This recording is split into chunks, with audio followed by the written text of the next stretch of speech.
د حضرت کعب احبار رضی الله عنه څخه نقل ده چې الله جل جلاله به د بنده څخه په ورځ د قیامت حساب اخلي.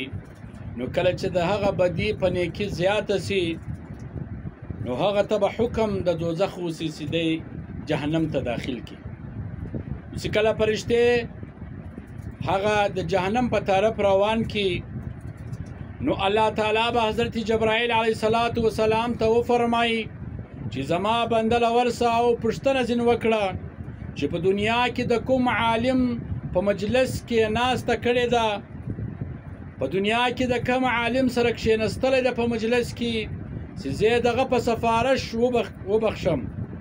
نو حضرت جبرائیل علیه السلام راسي هغه کس ته ووایي چې کم فرشتو د جهنم په طرف روان کړی وي هغه ته ووایي په دنیا کې تا د کم د یو عالم سره په مجلس کې کښېنستلی الله جل جلاله دغه په سفارش تا وبخشي. نو هغه ورته وایي بیا حضرت جبرائیل علیه السلام الله جل جلاله ته وفرمایي چې هغه وایي زه د یو عالم سره په دنیا کې په مجلس کې نه یم سره کښېنستلی. نو بیا به الله جل جلاله ورته وفرمایي وایي ورسه ورته ووایه چې تا یو عالم دوست ساتلی و، ستا یو داسې ملګری و چې هغه عالم و. نو بیا جبرائیل علیه السلام هغه کس ته راسي هغه ورته وایه بیا الله جل جلاله ورته وفرمایي چې ورسه ورته ووایه چې ته په کومه کوڅه کې اوسېدې، په کومه ګلۍ کې اوسېدې، په هغه کوڅه او په ګلۍ کې د یو عالم کور و چې دغه په وجه زه تا وبخشم.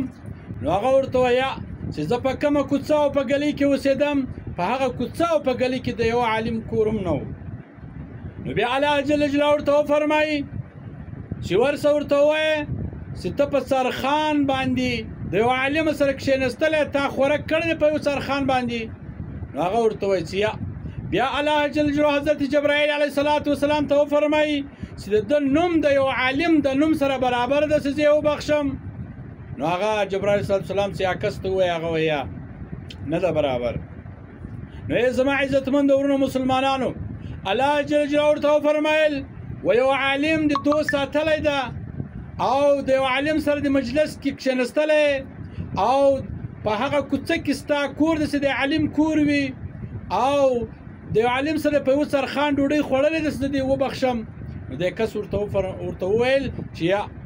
نو اخر کې الله جل جلاله حضرت جبرائیل علیه السلام ته وفرمایل چې ورسه هغه کس ته ووایه چې ستا یو داسې ملګری چې ستا محبت سره درلودی، هغه ستا ملګري د یو عالم سره محبت درلودی، د یو عالم ملګری و.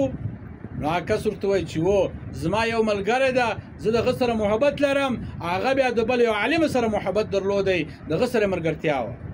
نو الله جل جلاله ورته وفرمایل چې ما د دغه وجې څخه ته بخښلی. نو ای زما عزتمند ورونو مسلمانانو، د خپل علماو د خپل د عالمانو قدر کوئ، احترام یې کوئ، عزت یې کوئ، په تیزه خبره مه ورسره کوئ.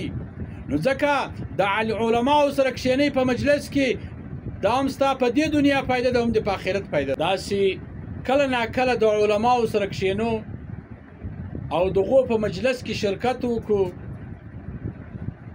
او د دې وجې څخه چې یو داسې د دین خبره ځین زده کړو یا هغه مجلس کې او په هغه مجلس کې داسې د دین خبره وسي نو ما او تا ته معلومات وسي، دا زما او ستا فایده ده، هم د دې دنیا هم د آخرت فایده ده. څوک چې د علماو سره محبت لري، ناسته ولاړه کوي، نو هغه به نه په دې دنیا ناکامه سي او نه په آخرت کې ناکامه سي. نو دا زما او ستا ناسته دا زما او ستا په ګټه کې ده، په تاوان کې مې نه ده. نو باید مو تاسې د خپل د مسجد د امامانو خیال ساتو.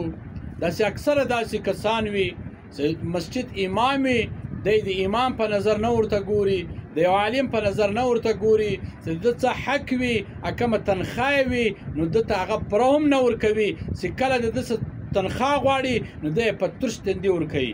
داسې مه کوئ. هغه خپل اولاد لري، بچان لري، هغه هر څه کاروبار پرېښی ستا دپاره ده، 5 وخته اذانونه درکوي، 5 وخته لمونځ په جمع درکوي، د کوچني ماشوم په غوږ کې دې اذان کوي، جنازه کې شرکت کوي، د مړي د غسل کوي، په فاتحه کې ناست وي. داسې هېڅوک هم نشي کولی بغیر د دغه د مسجد د علماو. چې هغه ستاسې امام وي دغه قدر کوي عزت یې کوي احترام یې کوي الله به ستا قدر وکړي الله به تا کامیابه کړي که دغه بېعزتي کوله نو دا یاد ساته ته به هم په دې دنیا ناکامه یې او هم به په آخرت ناکامه یې